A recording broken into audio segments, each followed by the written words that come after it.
Literature सबसे पहले dramatic monologue. हालांकि कल हमने कर लिया था, पर कल रिकॉर्डिंग क्योंकि ढंग से नहीं हुई, अब हम नोट्स पे ये दूसरे हैं। कल हमने देखा था ड्रामेटिक मोनोलॉग किसे कहते हैं। किसे कहते हैं ड्रामेटिक मोनोलॉग? मोनोलॉग का मतलब एक व्यक्ति के द्वारा बोला गया स्पीच। एक व्यक्ति के द्वारा बोला गया स्पीच मोनोलॉग कहलाता है। तो the dramatic monologue is commonly associated, ज्यादातर ये जोड़ा गया है with Robert browning. Robert browning के नाम से जोड़ा गया है ड्रामेटिक मोनोलॉग को। He was not the originator of the dramatic monologue। originator शुरुआत करने वाले, वे शुरुआत करने वालों में से नहीं थे, उन्होंने शुरू नहीं किया ड्रामेटिक मोनोलॉग को, बट परंतु he was one of the best practitioners of it। उन्होंने शुरू नहीं किया ड्रामेटिक मोनोलॉग को। रॉबर्ट ब्राउनिंग से पहले कई लोगों ने ड्रामेटिक मोनोलॉग लिख दिए, पर रॉबर्ट ब्राउनिंग ने ड्रामेटिक मोनोलॉग को पक्का बनाया, बहुत अच्छा बनाया, श्रेष्ठ बनाया। But he was one of the best practitioners of it.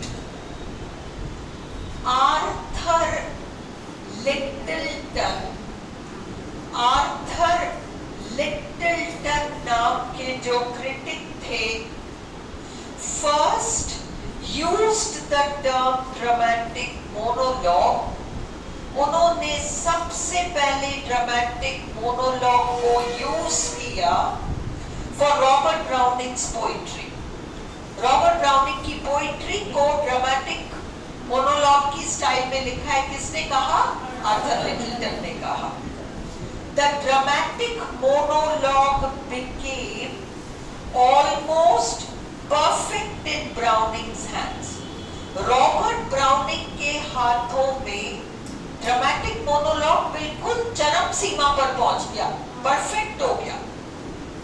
In the dramatic monologue, किसी भी ड्रामेटिक मोनोलॉग में there is a speaker and a listener। एक बोलने वाला होता है और एक सुनने वाला स्टेज पर मौजूद होता है। स्टेज पर ही एक बोलने वाला और एक सुनने वाला। अपन दर्शक है, अपन स्टेज के नीचे, अपन पाठक है, अपन स्टेज के बाहर है, पर स्टेज पर एक बोलने वाला व्यक्ति है और उसकी बातों को सुनने वाला एक और व्यक्ति है। However, परंतु only the speaker's words are available to us। परंतु हमारे सामने तो केवल स्पीकर जो बोल रहा है, केवल वही शब्द हमारे पास है। The listener's words are not included in the poem। सुनने वालों के शब्द शामिल नहीं होते पोएम में। Is this clear? This is because it is a monologue and not a dialogue। ऐसा इसलिए, मोनोलॉग में तो एक ही व्यक्ति बोलता है, डायलॉग नहीं है, ये तो मोनोलॉग है, इसलिए केवल स्पीकर जो बोल रहा है वो कविता में शामिल हो जाता है। We understand, हम समझ जाते हैं what the listener is saying, कि बोलने वाला क्या बोल रहा है, by listening केयरफुली, सावधानी से सुनकर, to the words of the speaker. Speaker के शब्दों को हम ध्यान से सुनते हैं, स्पीकर्स नहीं, speaker. There is a difference, काफी बड़ा फर्क है between the dramatic monologue and the soliloquy. Dramatic monologue और सॉलिलोकी में काफी अंतर है। क्या अंतर है? सॉलिलोकी में व्यक्ति अपने आप से बात करता है। In the soliloquy, the speaker is alone on the stage and he is free to say what he likes. अपने आप से खुद से बातें करता है वो soliloquy में। ये याद रखो, soliloquy में व्यक्ति खुद से बात करता है। On the other hand, दूसरे हाथ पर in a dramatic monologue के अंदर there is a speaker, एक स्पीकर होता है and also a listener on the stage, और स्टेज पर ही एक सुनने वाला व्यक्ति भी मौजूद रहता है। So the speaker has to be very careful। जब अपन की बातों को कोई सुन रहा है तो अपन कॉन्शियस हो जाते हैं ना, फिर अपन संभल के बात करते हैं, है ना। Has to be very careful, उसे सावधानी पूर्वक बातें करनी होती है। In expressing his thoughts and ideas, अपने विचारों को प्रकट करने में। In a dramatic monologue, किसी भी dramatic monologue में, the speaker tries to give a good impression of himself। Speaker अपने बारे में अच्छा इंप्रेशन देने की कोशिश करता है, but we get a different impression of him। परंतु वो तो अपना अच्छा इंप्रेशन देने की कोशिश करता है, हम उसकी सच्चाई को भांप लेते हैं। हमें समझ में आ जाता है कि भेड़ के पीछे भेड़िया छुपा हुआ है, हम उस भेड़िए को देख लेते हैं, भले वो कितना भेड़ जैसा दिखने की कोशिश कर रहा हो हमारे सामने। Thus there is a discrepancy, इस तरह से फर्क आ जाता है, gap, discrepancy, gap between what the speaker says, बोलने वाला व्यक्ति क्या बोल रहा है, and what the reader understands, और पाठक क्या समझ रहा है उसके बारे में। Thus the dramatic monologue is a poetic form। इस तरह से ड्रामेटिक मोनोलॉग एक पोएटिक फॉर्म है। पोएटिक फॉर्म का मतलब पोइट्री का एक ऐसा तरीका है which is cleverly designed, जो बड़ी चतुराई से तैयार किया गया है। The dramatic monologue is a kind of soul study। Dramatic monologue में मानो किसी के सोल, आप किसी की आत्मा में, जहन में घुस के उसका अध्ययन कर रहे हैं। It reveals, ये उजागर करता है, the deepest thoughts of the speaker। बोलने वाले व्यक्ति के मन की गहराइयों में घुसकर हम उसके विचारों को देख लेते हैं। The speaker is trying to hide behind the mask। बोलने वाला व्यक्ति मानो सामने मुखौटा पहने हुए हो और मुखौटे के पीछे जाकर छुपकर बैठ गया हो। The poet, परंतु कवि हमें झांकने का मौका देता है मुखौटे के पीछे। The poet allows the readers, कवि पाठकों को मौका दे देता है to recognize, पहचानने को, the real face behind the mask, कि वास्तव में उस मुखौटे के पीछे चेहरा कौन सा छुपा हुआ है। Thus the dramatic monologue is an interesting poetic form। इस तरह से ड्रामेटिक मोनोलॉग एक बहुत ही रोचक तरीका है। अगला है नॉवल। मिला नॉवल? The term नॉवल उपन्यास, फिक्शन, गद्य लेखन में आता है। प्रोज, गद्य लेखन, प्रोज। प्रोज दो तरीके का होता है, fiction, non fiction. Novel non fiction है, सॉरी नॉवल फिक्शन है क्योंकि प्योरली काल्पनिक होता है उपन्यास। Sorry, The term novel, novel शब्द जो है is now applied, अब लागू होता है to a great variety of fictional writing. ढेर सारी काल्पनिक किस्म के लेखन में इस्तेमाल होता है। सिद्धि लाइक क्या? हाँ, तो मीनिंग्स लिख ले बस। The term for the novel in most European EUROPEAN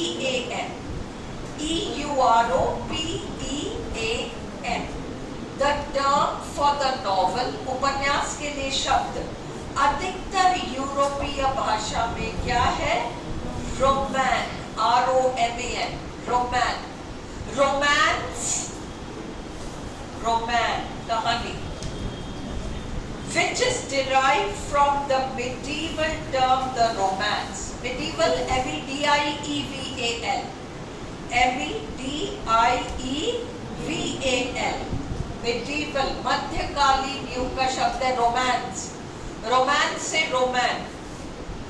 The English name for the form, पर इंग्लिश में तो हम नॉवल कहते हैं, जो कि नोवेला से आया है, इटालियन भाषा का शब्द है।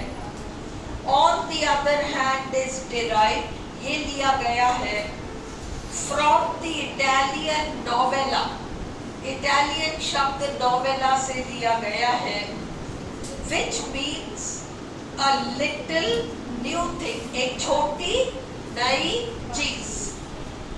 The novel is a narrative, narrative कहानी, narrative यानी कहानी।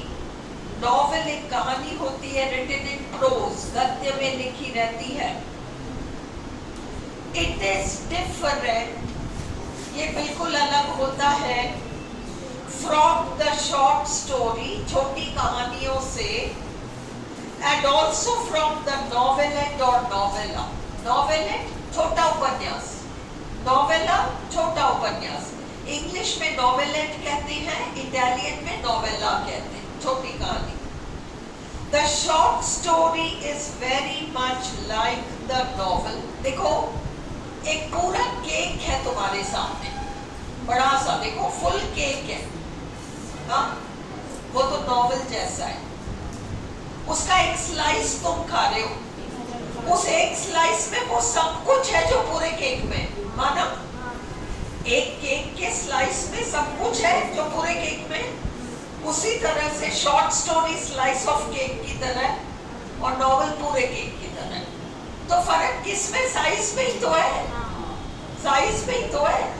बड़ा साइज का नॉवल है, नॉवल में सब कुछ जो है वो सारा एक छोटी कहानी में, वो आपका स्लाइस ऑफ केक की तरह हो गया। Only it is much shorter in length, लंबाई में छोटा होता है। The novelette or novella, novelette या novella is longer than the short story. वो शॉर्ट स्टोरी, देखो नॉवेल सबसे बड़ा, नॉवेलेट या नॉवेला बीच का, उससे छोटा short story. Small, medium, large, large novel है, मीडियम नॉवेलेट नॉवेला, और short story small. Novels became popular in the Augustan age. Augustan age neoclassical युग है, नियोक्लासिकल युग है ना, 17वीं 18वीं शताब्दी। इस समय पर नॉवेल्स लोकप्रिय हुए। शॉर्ट स्टोरीज बिकेम पॉपुलर, छोटी कहानियां लोकप्रिय हो गई। Because people did not have the time, क्योंकि लोगों के पास समय नहीं रहा to read long novels. वे इतने व्यस्त थे कि उनके पास लंबे लंबे नॉवेल्स पढ़ने को टाइम नहीं रहा। है ना तुम लोगों के पास? तो क्या है अगला? ओ सॉरी, नहीं, इसी के बाद तो है तो 16 है। तो ये मेरे पास क्यों नहीं है? अच्छा मेरे पास। They continue to remain popular even in the Victorian age. ये है ना? चलो ठीक है, 1 second. They continue, हाँ? गड़बड़ हो गया क्या तेरा? They continue to remain popular even in the Victorian age. महारानी विक्टोरिया के जमाने में भी वे लोकप्रिय रहे। महारानी विक्टोरिया का जमाना कम से कम का था 1837 से 1901। There are many varieties, varieties, कई वैरायटी है नॉवल के रूप में which are popular even today, जो आज भी बहुत लोकप्रिय है। The picaresque novel, बदमाश हीरो वाला नॉवल, बदमाश हीरो, पिकारेस्क, जिसका हीरो आधा बदमाश है। हीरोइन मतलब किसी को लेके भाग जाता है, किसी शादीशुदा औरत को लेके भाग जाता है, ऐसे वाले हीरो। पूरे हीरो भी नहीं है तो वो पिकारेस्क हीरो है ना। ये जो आर.के. नारायण का गाइड है एक नॉवल, उसका हीरो पिकारेस्क हीरो है और गाइड पिकारेस्क नॉवल है। लिख लो ये the guide, the guide by R K. Narayan, picaresque novel. The picaresque novel has an anti hero, बदमाश hero. It is generally episodic in nature. Episodic मतलब एक घटना, फिर अगला घटना, फिर तीसरा, जैसे सीरियल आता है ना, मालगुडी डेज आता था। मालगुडी डेज एक ही कहानी बार बार नहीं चलती, सब मालगुडी से रिलेटेड है बट सब अलग अलग कहानी है। Episodic. An example of picaresque novel is Tom Jones by Henry Fielding. साथ में लिख लो guide by R K. Narayan, guide by R K. Narayan.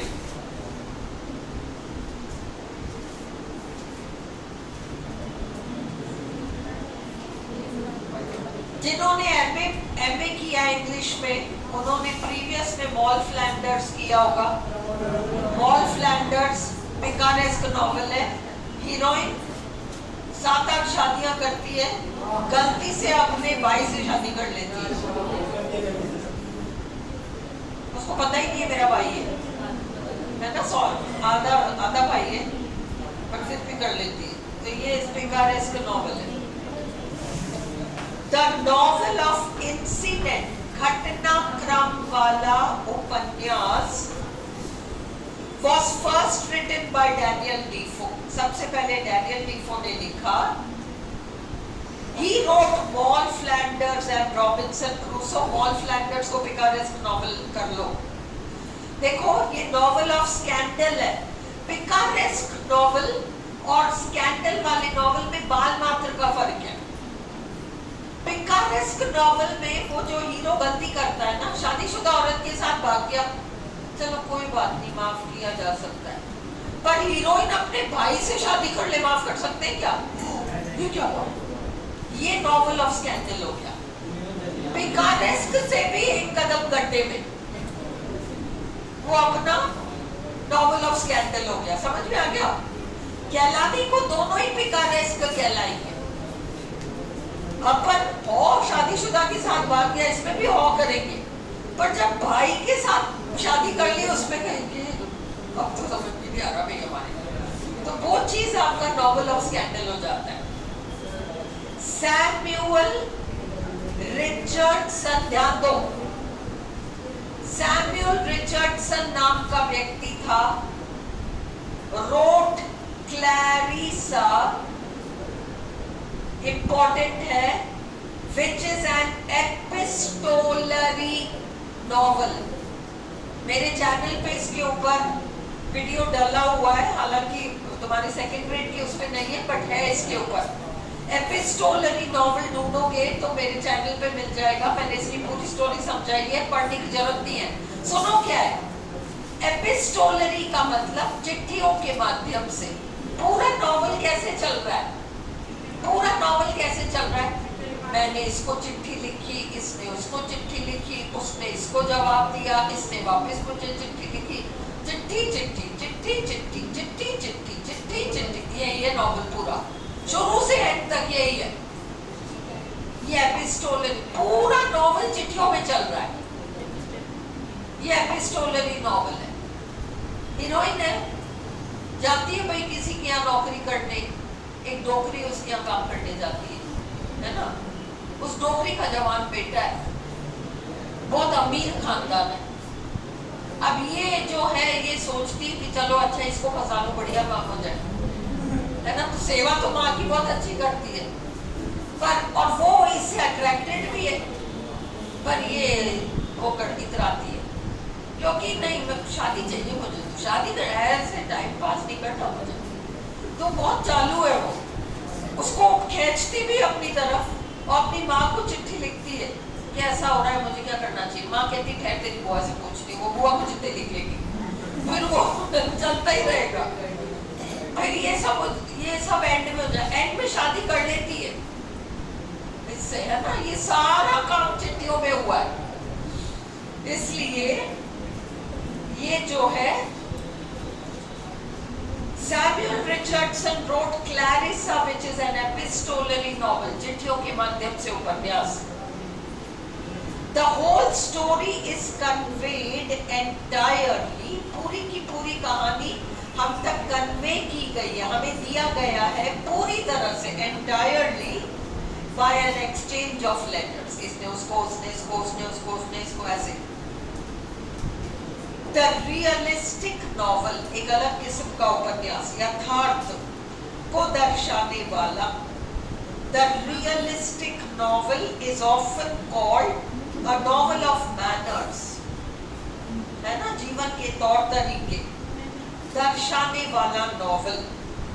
It portrays, ये दर्शाता है the reality of society, समाज की सच्चाई को, and is filled, और ये भरा पड़ा है with the customs, तौर तरीके, conversations, बातचीत, and conventions, conventions, वही परंपराएं of society। The Bildungsroman, बचपन से लेके वयस्कता तक की कहानी। हीरो या हीरोइन छोटा बच्चा था, छोटी बच्ची थी, तब से लेकर उसकी जिंदगी की कहानी। Is also called the novel of formation। Bildungsroman मतलब बचपन से वयस्क तक की कहानी। And describes, और इसमें समझाया गया है the development, Vikas of the protagonist's mind and character। Hero heroine के मन और व्यक्तित्व का development. An example is Great Expectations by Charles Dickens। Charles Dickens का उपन्यास है ग्रेट एक्सपेक्टेशंस। पिप नाम का इसका कैरेक्टर है, PIP, पिप। वो बिल्डंग्सरोमैन है, बचपन से वयस्क तक की कहानी, है ना। कैरेक्टर पिप ब्रैकेट में लिख लो। The social novel, सामाजिक novel, the historical novel and the regional Malgudi days, या आपका टॉमस हार्डी जो वेसेक्स नाम के जगह के बारे में लिखता है, mayor of Casterbridge, are other kinds of regional novels। An example of historical novel, A Tale of Two Cities, Charles Dickens की। लंदन और पेरिस की कहानी, टू सिटीज, लंदन शहर और पेरिस शहर की कहानी। Examples of regional novels are the novels of Thomas Hardy, Wessex नाम के क्षेत्र के बारे में, and the novels of R.K. Narayan, Malgudi के बारे में। The main Features of the novel are atmosphere, माहौल, character, frame, कहानी का आउटलाइन, story, कहानी, local color, प्रांतीय माहौल, narration, कहानी सुनाना, realism, यथार्थ, and naturalism, etc. प्रकृतिवाद इत्यादि. अब शॉर्ट स्टोरी, छोटी कहानी, छोटी कहानी एक बार. हाँ, क्या लोकल कलर, प्रांतीय तौर तरीके, वेशभूषा. हाँ, तुम्हारे पैराडॉक्स है क्या? रुको मैं ढूंढती हूँ, मेरे पास क्या है. चल कोई बात नहीं, पैराडॉक्स कर लो. उसके बाद क्या है? एंटीथेसिस. उसके बाद शॉर्ट स्टोरी. ठीक है. पैराडॉक्स. पैराडॉक्स एक ऐसा कथन होता है, सुनो, पैराडॉक्स एक ऐसा कथन होता है जो कि आश्चर्यजनक होता है. मौत, तू खुद मरेगा. है, मौत कैसे मरेगा? मौत तो सबको मारता है. पर पैराडॉक्स इसलिए है, विरोधाभास है, आश्चर्यजनक कथन हो गया. क्योंकि जिस दिन पूरी दुनिया मर जाएगी उस दिन मौत किसको मारेगा? मौत का अस्तित्व या खुद ही खत्म हो जाएगा, खुद ही मर जाएगा. पैराडॉक्स का भाई, सफलता की सीढ़ियां कब्र तक हमें ले जाती है. अरे सफलता की सीढ़ियां तो हमें पता नहीं कहां ले जाती है, पर उसके बाद कहां जाओगे? कब्र में ही तो जाओगे. ये पैराडॉक्स है. अब पैराडॉक्स इज अ स्टेटमेंट. देखो ये सब मैं इसलिए करा रही हूँ, ये तुमको आरपीएससी ने अलग से दे नहीं रखा कि ये सब पूछेंगे, पर बीए फाइनल में ये सारे टॉपिक्स रहे हैं. और सडनली कुछ उठकर आ गया तो हम ये नहीं कह पाएंगे कि हमने पढ़ा या हमने तो सिलेबस में नहीं दिया. किससे लड़ने जाएं? इससे अच्छा है छोड़ो, थोड़ा बहुत पढ़ लो, सेफ्टी के साइड में रहो. बीए फाइनल का कर लो बस. समझ में आई? क्यों नहीं चाहिए? क्या हुआ शिवानी? करो भाई. वो तुम्हें छांटने को नहीं देंगे, पक्का सेंटेंस देके पैराडॉक्स ये सब नहीं देंगे. मैंने जो दे रखा है ना, ये पॉइंट्स बस तुम देखो. जैसे वो पैराडॉक्स इसलिए पूछ सकते हैं क्योंकि ये बीए फाइनल वाली चीजें आपसे एक्सपेक्टेड है भाई. बीए का सिलेबस तो आपसे एक्सपेक्टेड है. आपको पोइट्री याद नहीं हो, लेसन्स याद नहीं हो, जनरल टर्म्स तो आने चाहिए बस. अब paradox is a statement. Paradox एक ऐसा कथन होता है which is very surprising, जो आश्चर्यजनक होता है. When we read or hear it the first time, जब हम पहली बार उसको सुनते हैं. बीए पार्ट 1 में तुमने पढ़ा था, death be not proud, death thou shalt die, last line. Paradox है. अंडरस्टूड? बीए सेकंड ईयर में तुमने elegy written in a country churchyard पढ़ा है. The paths of glory lead but to the grave. Paradox है. इसलिए करो ये things. The child is the father of man. Wordsworth. भाई बचपन में ही दिख जाता है, लक्षण तो दिख जाते हैं ना चुटपन में. It may even appear untrue. पहली बार सुनो तो लगेगा क्या बकवास है. But when we examine it closely, जब हम बारीकी से इसको देखते हैं, it appears to be true. ऐसा लगता है जैसे ये सच हो. An example of paradox. Paradox का एक उदाहरण है is John Donne's line in his sonnet.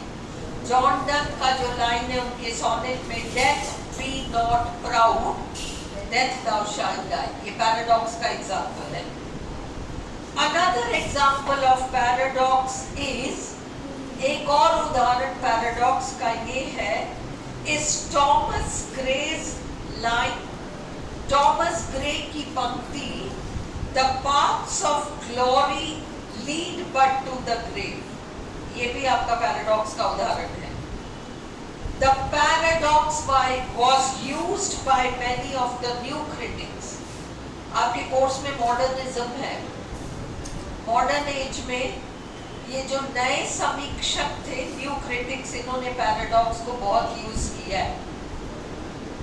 There are several examples of paradox in modern poetry। आधुनिक पोइट्री में पैराडॉक्स के कई उदाहरण हैं। John Donne is one of the poets who used paradox in his poetry। John Donne ने अपनी कविताओं में भरपूर यूज किया पैराडॉक्स को। इनफैक्ट बल्कि paradox was widely used, paradox को बहुत ज्यादा यूज किया गया मेटाफिजिकल पोइट्री में, in metaphysical poetry in the 17th century। It was used in religious and secular poetry. धार्मिक और सेक्युलर पोइट्री में, धार्मिक रिलीजियस होता है, सेक्युलर सामान्य, नॉन रिलीजियस, इसमें बहुत ज्यादा यूज हुआ। Donne wrote a prose collection entitled Problems and Paradoxes। Donne ने एक पूरी किताब लिख डाली पैराडॉक्स के ऊपर। एंटीथीसिस, एक ऐसा कथन जिसके दो भाग हो, एक ऐसा कथन जिसके दो भाग हो, एक भाग में जो कहा गया है उसका ऑपोजिट दूसरे भाग में कहा जाता है। जैसे साइलेंस इज गोल्डन, तो दूसरे भाग में कहा जाएगा speech is silver. United we stand, वो बच्चों की कहानी थी ना, एक किसान था, 4 बेटे थे, हमेशा लड़ते रहते थे, तो वो गठरी बना के देता है। United we stand, opposite divided we fall, ये एंटीथीसिस है। एंटीथीसिस इज अ कॉन्ट्रास्ट, फर्क और ऑपोजिशन, विरोध in the meanings of phrases और क्लॉजेस। वाक्यांश या वाक्यों में, क्लॉज यानी वाक्य। टू फ्रेजेस और क्लॉजेस, दो वाक्यांश या दो वाक्य, क्लॉज यानी वाक्य, are placed side by side रखे जाते हैं, and their meanings are almost opposite to each other, और उनके मीनिंग्स एक दूसरे के विरोध में है। They form a kind of parallelism, parallel चलते हैं, ये ऐसा है, ये ऐसा है। United we stand, divided we fall। For example, silence is golden, तो उसका पैरेलल एग्जाम्पल होगा speech is silver।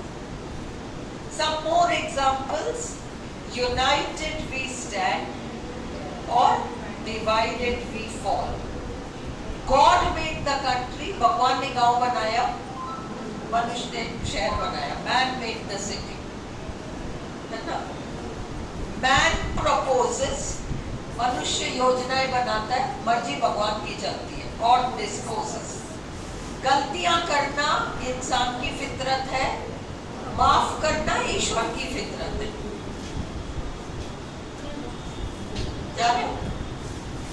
Short story, फिर वीडियो से फॉलो कर लोगे, कर लोगे? चलो short story. Short story, a short story is a brief work of pros fiction.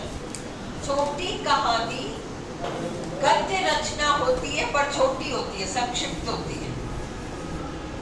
Most of the features of the novel, हमने देखा था केक और स्लाइस ऑफ केक, उपन्यास के सारे तत्व लागू होते हैं, are applicable to the short story also, छोटी कहानी पर भी। The short story differs. छोटी कहानी बिल्कुल अलग होती है from the anecdote. किस्से से, किस्सा कहते हैं ना, anecdote, छोटी सी घटना, which is a short narration of a single brief incident. एक छोटी सी संक्षिप्त घटना को किस्सा कहते हैं, anecdote. The short stories presented to us, छोटी कहानी हमारे सामने प्रस्तुत की जाती है from one of many points of view, कई नजरियों से. In the West, पश्चिम में, Edgar Allan Poe is known, Edgar Allan Poe को जाना जाता है as the father of the modern short story, आधुनिक कहानियों के जनक के रूप में. पो, POE, टी हटा दो, पो राइटर का नाम है.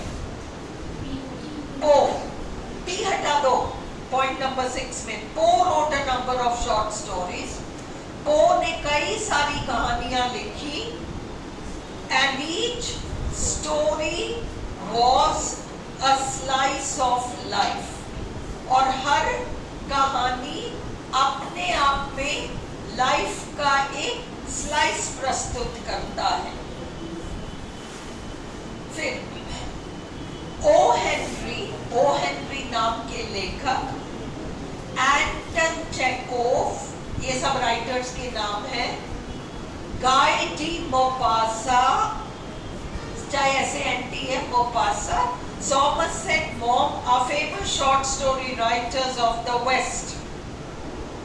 In India, R.K. Narayan, Raja Rao, Mulk Raj Anand, etc.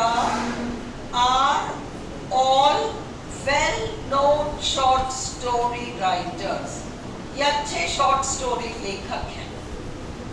Short stories became popular, छोटी कहानियां लोकप्रिय हो गई because people did not have the time, क्योंकि लोगों के पास समय ही नहीं रहा to read long novels, लंबे लंबे उपन्यास पढ़ने को उनके पास टाइम नहीं था.